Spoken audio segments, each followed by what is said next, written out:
నేను అమరావతి రైతును. నా నమ్మకం విత్తనం ప్రపంచానికి ప్రాణమిస్తుందని. నా నమ్మకం విత్తనం భవిష్యత్తులో మహావృక్షమవుతుందని.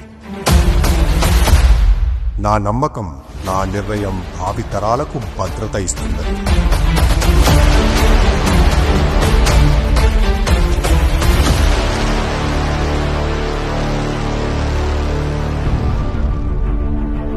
భవిష్యత్తు మీద మాకున్న ఈ నమ్మకమే నాయకుడి దూరదృష్టిని, దాని ఫలితాలను నమ్మి నేను నమ్ముకుని బతుకుతున్న భూమిని రాష్ట్ర ప్రజల ఆశలకు, ఆశయాలకు, ఆకాంక్షలకు నెలవైన రాజధానికి అప్పగించేలా చేసింది.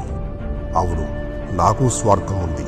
ఆ స్వార్థం మన బిడ్డల భవిష్యత్తే. ఆ స్వార్థం 2 సార్లు రాజధాని లేకుండా నిలబడ్డ మన రాష్ట్రానికి రాజధాని ఉండాలనే. ఆ స్వార్థం అందరితో పాటు నేను కూడా బాగుండాలని.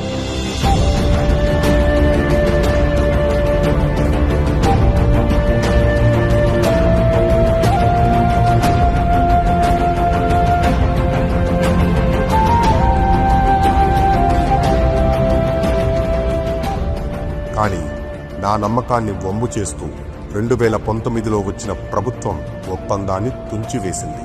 మమ్మల్ని ద్రోహుల్ని చేసింది, బ్రోకర్లను చేసింది, బాధను చెప్పుకోకుండా పరదాలను అడ్డుకట్టింది, వాటిని దాటితే కేసు పెట్టింది, అదేమంటే దాడులు చేసింది. మేం కంటి నిండా నిద్రపోయి కడుపు నిండా తిండి తిని 4 సంవత్సరాలు అవుతుందండి. మా బాధ మేమెవరూ చెప్పుకోవాలి. మేం దొరకబడికి వెళ్తుంటే జుట్టు పట్టుకొని మమ్మల్ని కింద పడేసి ఈడ్చి లంచామండలారా మీరు ఎంత తీసుకొని వచ్చారు? 500 తీసుకుంటారు. నాతో పాటు నిలబడ్డ నా ఆడబిడ్డలు వారి బూతురాతలకు బలైపోయారు.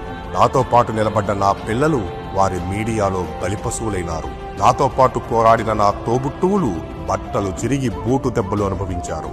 తెగించి తిరగబడ్డాను. అరసవెల్లే నుండి తిరుమల వరకు నా బాధ చెప్పాను. ప్రజల మద్దతు కూడగట్టాను. ఆ మద్దతుతో అప్పటి ప్రభుత్వానికి బుద్ధి చెప్పాను. 2024లో కూటమి ప్రభుత్వం రాకతో చీకట్లు పోయి వెలుగులు వచ్చాయి. నమ్మి ఇచ్చిన భూమి సద్వినియోగం అవుతోంది. రాష్ట్ర ప్రజలకు ఇచ్చిన హామీ నెరవేరుతోంది. ఇప్పటి వరకు రాజధాని లేని మనకు ప్రపంచ స్థాయి నగరం సిద్ధమవుతోంది. ఊర్లు దాటి, జిల్లాలు దాటి, రాష్ట్రాలు దాటి పక్క రాష్ట్రాల్లో ఉపాధి వెతుక్కునే దీన స్థితి నుండి మన భావితరాలు బయటపడబోతున్నాయి. ఇక మీదట ఆంధ్రులు గర్వంగా, సగర్వంగా గుండెల మీద చేయి వేసుకుని మా రాజధాని అమరావతి అని చెప్పుకునే రోజు వచ్చింది. మే 2వ తారీఖు ప్రధానమంత్రి నరేంద్ర మోదీ గారి చేతుల మీదుగా అమరావతి పునఃప్రారంభం.